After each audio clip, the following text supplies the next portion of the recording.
Sebastian Deser adalah salah satu pesepak bola berbakat yang pernah dimiliki oleh timnas Jerman. Dan menurut aku dia termasuk pemain yang hebat terlepas dari bagaimana karirnya berakhir. Sebastian Deser muncul sebagai bintang sepak bola di usia yang masih sangat muda. Bersinar bersama Hertha Berlin, kemudian direkrut oleh Bayern Munchen, klub terbesar di Jerman.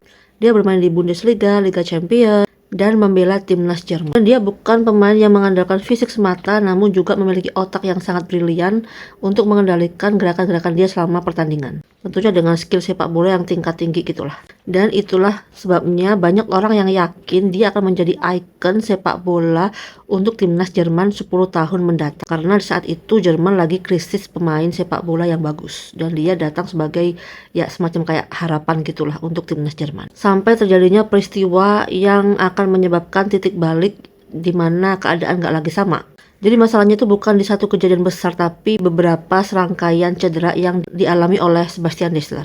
Dimulai dari cedera ACL, kemudian cedera dari meniskus, kemudian cedera dari kartilago lutut, kemudian cedera dari atau robekan dari membran sinovial. Deser menjalani berbagai macam serangkaian operasi, rehabilitasi, kemudian dia bermain, cedera lagi, bermain, cedera lagi. Jadi setiap comeback lututnya itu nggak benar-benar kembali ke performa dia yang asal. Dia cuma bisa return to play, tapi nggak bisa return to peak. Sampai di satu titik tertentu, dia memutuskan untuk pensiun di usianya yang ke-27 tahun. Sebagai dokter yang menangani nyeri dan cedera muskuloskeletal. Jadi aku nggak melihat Deser sebagai pemain yang gagal. Walaupun dia dulu pernah mengalami depresi. Ya gimana dong, dia menerima beban besar di mana semua orang berharap ke dia. Jadi lutut itu nggak cuma dipandang sebagai suatu struktural, tapi juga kita harus paham secara fisiologisnya. Sehingga kita bisa paham kenapa performa lutut bisa menurun. Untuk atlet yang mengalami cedera, nggak boleh tuh dipaksa main-main terus. Jadi aku mau jelasin secara anatomi dan fisiologi. Yang pertama adalah dimulai dari cartilago lutut atau articular cartilage. Cartilago adalah lapisan licin yang melapisi ujung tulang dari femur, tibia, dan patella. Fungsinya adalah mengurangi gesekan, menyerap beban, dan memungkinkan gerakan eksplosif tanpa nyeri. Masalahnya, cartilago itu nggak ada kemampuan regenerasi karena dia nggak ada pembuluh darah di situ. Jadi kalau dia rusak karena trauma berulang, maka dia nggak bisa melakukan regenerasi sendiri gitu. Sehingga itu yang menyebabkan performa akan turun-turun terus. Jadi hati-hati banget kalau kamu udah mengalami kelainan atau cedera pada cartilago. Yang kedua adalah membran sinovial. Jadi membran ini menghasilkan cairan sendi. Jadi ia menjaga supaya lutut itu tetap licin, tetap fleksibel, dan tidak kaku. Nah, trauma berulang seperti yang pada dialami oleh Sebastian Deser itu menyebabkan sinovitis kronik. Sehingga menyebabkan bengkak, rasa berat, dan nyeri meski tanpa benturan yang kasar. Dan ini sering banget dialami oleh pemain yang dipaksa untuk bermain lagi. Ketiga adalah ACL dan PCL. ACL atau anterior cruciate ligament itu menjaga stabilitas dari sendi lutut. Dia menjaga stabilisasi pada saat rotasi dan menjaga translasi ke depan. Jadi kayak mencegah mingsle ke depan gitu bahasa Jawanya. Kebalikan dengan ACL, kalau PCL atau posterior cruciate ligament itu mencegah agar lutut itu nggak mingsle ke belakang. Mingsle itu apa sih? Ya kayak translasi gitu ya, geser. ACL itu sangat penting pada saat dipakai untuk gerakan sprint, cutting, atau berhenti mendadak. Jadi kalau ACL-nya rusak, otak tuh jadi kayak hilang kepercayaan ke lututnya sendiri gitu. Ini aku bisa nggak sih gitu. Jadi kayak ragu-ragu, melakukan gerakan tuh ragu-ragu. Selanjutnya adalah ligamen pendukung seperti ini. Semua ligamentum ini berfungsi untuk menjaga kestabilan dari lutut. Ya biar lebih kokoh lah untuk biomekanika dari lutut itu sendiri. Kemudian yang paling penting juga adalah meniskus.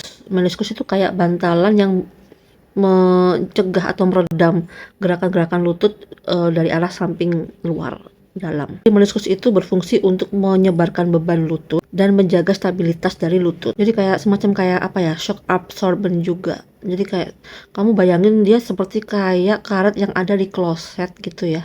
Kloset itu nggak mingsli ke kanan, ke kiri, keluar gitu. Dan itulah fungsi dari meniskus lutut. Ya, sehingga bila meniskus ini mengalami robekan, maka akan menyebabkan beban dari tubuh akan langsung ke cartilage. Nggak ada shock absorbennya lagi. Sehingga itu menyebabkan kerusakan sendi. Karena dia kan langsung tuh bebannya langsung ke cartilage, jadi kayak gesek-gesekan gitu. Cartilage-nya akan lama-lama tuh kikis. Lalu gimana sih mekanisme cedera pada olahraga sepak bola? Pada pemain sepak bola, terjadi cedera lutut itu disebabkan karena yang pertama adalah cutting cepat tanpa kontak. Yang kedua adalah gerakan pivot pada saat kaki tertanam. Jadi pivot tuh kayak rotasi mendadak gitu, tapi keadaannya tuh lututnya atau kakinya itu nggak bergerak, masih sama posisinya, dan badannya tuh rotasi gitu tiba-tiba. Yang ketiga adalah kayak gerakan landing setelah lompat, dan yang keempat adalah benturan disertai dengan rotasi. Di antara dari semua itu akan menyebabkan ACL robek, meniskus terjepit, kartilago terkelupas, dan membran sinovial teriritasi. Dan bila ini kejadiannya berulang, maka lutut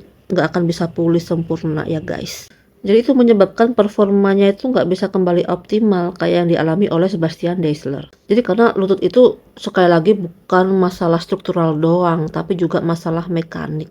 Lutut itu banyak sistem sarafnya yang ada di situ.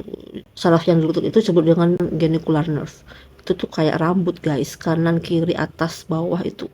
Serabut-serabutnya tuh kecil-kecil dan kompleks gitu. Jadi saat lututnya tuh rusak, maka nggak cuma kerusakan pada sistem sarafnya aja, tapi juga kontrol motorik dan mengakibatkan keraguan otak atau rasa aman di saat bergerak, karena itu juga kayak mekanisme protektif tubuh kita gitu kan. Jadi gerakannya itu jadi ragu, akselerasinya menurun, keputusan di lapangan melambat. Jadi bukan karena pemainnya yang nggak mau, tapi karena sistem tubuhnya yang nggak mengizinkan, karena itu betul-betul proses proteksi dari tubuh. Dan di bagian ini aku pengen jujur bahwa aku itu respect ke Sebastian Daisler. Karena nggak semua pemain itu bisa ngaku kalau tubuhnya itu nggak sanggup lagi untuk bermain.